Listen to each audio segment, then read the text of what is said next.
What's unique about the Writing Dynamics workshop is, first of all, it takes the mystery out of writing.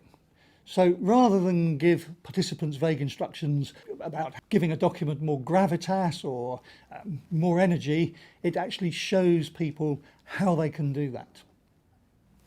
It gives them a fast and efficient way to plan a document and how to proactively work with the structure of a document to keep their readers' interest and make your writing more effective.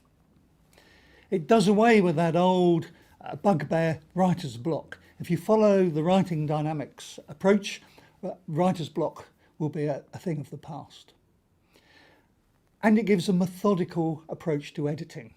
It shows participants the things to look for when they're editing a document, and then how to make your document more energetic, or how to adjust it from being very formal to less formal and so on as appropriate. It actually shows people what they need to do to make those things happen.